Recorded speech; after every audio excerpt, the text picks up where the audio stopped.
درنو کتونکو سلام، ستړي مشئ، وخت مو په خیر. د دې ساعت خبرې ټولګې ته ښه راغلاست.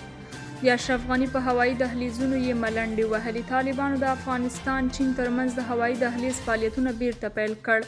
د افغانستان اسلامي امارت چارواکي وایي چې نن له کابل څخه چین ته د هوایي دهلیز له لارې د افغانستان صادرات بیرته پیل شوي دي. د اسلامي امارت چارواکو په خبره په زنغوزیو بار یوه کارګو الوتکه د افغان لوړپوړو چارواکو په حضور کې تر پرانیستې وروسته د چین هیواد پر لور الوتې ده. دا د تیر جمهوریت نظام تر سقوط وروسته چین ته د هوایي دهلیز له لارې د کارګو الوتکې لومړنی پرواز دی. د هوایي دهلیز له لارې چین ته د افغانستان صادرات په داسې حال کې پیلېږي چې پرون په کابل کې د اسلامي امارت ویان ذبیح مجاهد وویل چې له چین سره یې پر ګڼو اقتصادي مسایلو خبرې ګټورې وي او ژر به په اقتصادي برخه کې مثبت بدلونونه رامنځته شي. د طالبانو د بهرنیو چارو وزیر امیر خان متقي په کابل کې د پاکستان له سفیر منصور احمد خان سره د سپین بولدک چمن لارې خلاصولو په اړه خبرې کړې دي. د طالبانو د بهرنیو چارو وزارت ویان عبدالقهار بلخي ویلي چې په دغه لیدنه کې د سوداګرۍ د پراختیا، ویزو او نورو لازمو اسانتیاوو رامنځته کولو په اړه خبرې وشوې.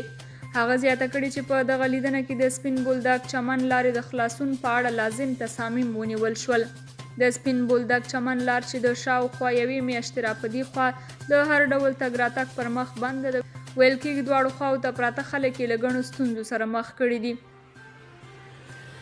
افغانستان نړیوال جام کې خپله درېیمه لوبه له نمیبیا وګټله. د افغانستان کرکټ ملي ټیم د نړیوال جام په روانو سیالیو کې د یکشنبې په ورځ د اکتوبر 31 له نمیبیا سره لوبه وکړه.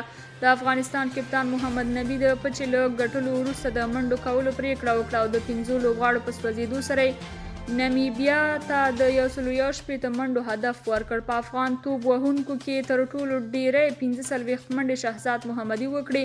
حضرت الله زازي 33، محمد نبي 32 او اصغر افغان 11 منډې وکړې. نمیبیا د افغانستان د دغو منډو په ځواب کې 98 منډې وکړې او لوبه یې وبایلله. افغانستان تر دې مخکې خپله دویمه لوبه په پاکستان باندې وبایلله او خپله لومړۍ لوبه یې له سکاټلند څخه وګټله. د افغانستان بله لوبه د چهارشنبې په ورځ له هند سره ده. په نننۍ لوبه کې مجیب الرحمن نه و او په ځای یې حمید حسن لوبه وکړه. حمید حسن او نوین الحق درې لوبغاړي او ګلبدین 2 او راشد خان 1 لوبغاړی وسوځول. حقانی افغانستان کې د ترکمنستان د اقتصادي پروژو د امنیت ډاډ ورکوي. د کورنیو چارو وزارت سرپرست سراج الدین حقانی ویلي چې ترکمنستان د په ډاډه زړه په افغانستان کې خپلې اقتصادي پروژې پلي کړي. نوموړي ډاډ ورکړی دی چې دغه هیواد له لوري په افغانستان کې د پلي کېدونکو پروژو امنیت به په بشپړه توګه خوندي وي او له هیڅ ډول ګواښ سره به نه مخ کېږي. حقانی زیاته کړې چې د هیواد د شتمنۍ کنګل کول په افغانستان کې د بشري ناورین لامل کېږي او دوی هیله لري چې د ترکمنستان هیواد د خپلو اقتصادي پروژو پر مټ د دې ناورین مخنیوي کې مرسته وکړي. د یادونې ده چې د ترکمنستان د بهرنیو چارو وزیر تېره ورځ د اسلامي امارت رئیس الوزرا سره لیدنه کې ویلي چې ژر به د ټاپي پروژې په ګډون یو شمېر نورې پروژې په افغانستان کې پیل کړي. بریتانیا له افغانستان سره 88 میلیونه ډالر مرسته کوي. بریتانیا له افغانستان سره د 88 میلیونه ډالرو مرستې اعلان کړی دی. د بریتانیا د لومړي وزیر د دفتر د معلوماتو د دې لپاره چې د افغانستان اقتصاد ساه واخلي دوی له بحران سره د مخه دغه هیواد لپاره 88 میلیونه ډالر مرسته په پام کې نیولې ده. د بریتانیوي چارواکو په خبره دغه مرستې به د ښځو او نجونو د حقونو د تحقق په برخه کې ولګول شي. دا 88 میلیونه ډالر د بریتانیا د هغې 391 میلیونه ډالري مرستې یوه برخه ده چې په 13 سپتمبر میاشت کې افغانستان ته د ورکړې ژمنه کړې وه. امریکایي ډیپلوماټان وایي کابل کې د سفارت تړلو د کلونو خوارۍ عبث کړي. امریکایي رسنیو د یو شمېر هغو ډیپلوماټانو له قوله چې په افغانستان کې دنده ترسره کړې ده ویلي چې په کابل کې د امریکایي سفارت تړل کېدو د دوی د کلونو خوارۍ په اوبو لاهو کړي دي. یادو ډیپلوماټانو ویلي چې متحده ایالاتو باید په افغانستان کې د خپل سفارت پرانیستل کېدو لپاره خپلې هڅې دوامداره ساتلې وای. په همدې حال کې د متحده ایالاتو د بهرنیو چارو وزیر انتوني بلینکن بیا ویلي چې د خطر نه منلو پالیسي د امریکا بهرنی سیاست د ناکامۍ له ګواښ سره مخ کړی دی. هغه وایي امریکایي ډیپلوماټان په هغه صورت کې موثریت لري چې په بهرنیو هیوادونو کې له خلکو سره په اړیکه کې پاتې شي، خو امریکایي چارواکي په ټولو هیوادونو کې یوازې له دولتونو سره په اړیکه کې پاتې شوي دي. یو امریکایي چارواکی وایي جو بایډن به نن د ترکیې ولسمشر ته خبرداری ورکړي. یو امریکایي چارواکي ویلي د دغه هیواد ولسمشر جو بایډن به نن د ترکیې ولسمشر رجب طیب اردوغان ته خبرداری ورکړي چې هر ډول بیړنی اقدام د امریکا او ترکیې په ګټه نه دی او باید له کړکېچه ډډه وکړي. ښاغلی بایډن په G20 یا د 20 سترو شتمنیو هیوادونو په سرمشریزه کې د ګډون لپاره د ایټالیا روم ته تللی دی.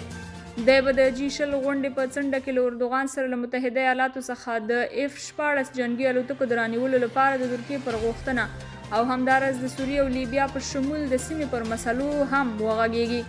وروسته له دې چې د امریکا، فرانسې، جرمني، هالند، کاناډا، ډنمارک، سویډن، فنلند، ناروې او نیوزیلند سفیرانو په یوه ګډه اعلامیه کې د عثمان کاولا د دوسیې د حل غوښتنه وکړه، اردوغان د دغو 10 هیوادونو سفیران نامطلوب وبلل او د هغو د وتلو حکم یې صادر کړ. عثمان کاوالا په 2020 کال کې له هغو تورونو برات ترلاسه کړ چې د دولت ضد اعتراضونو د پلانولو په تړاو پرې لګېدلي وو.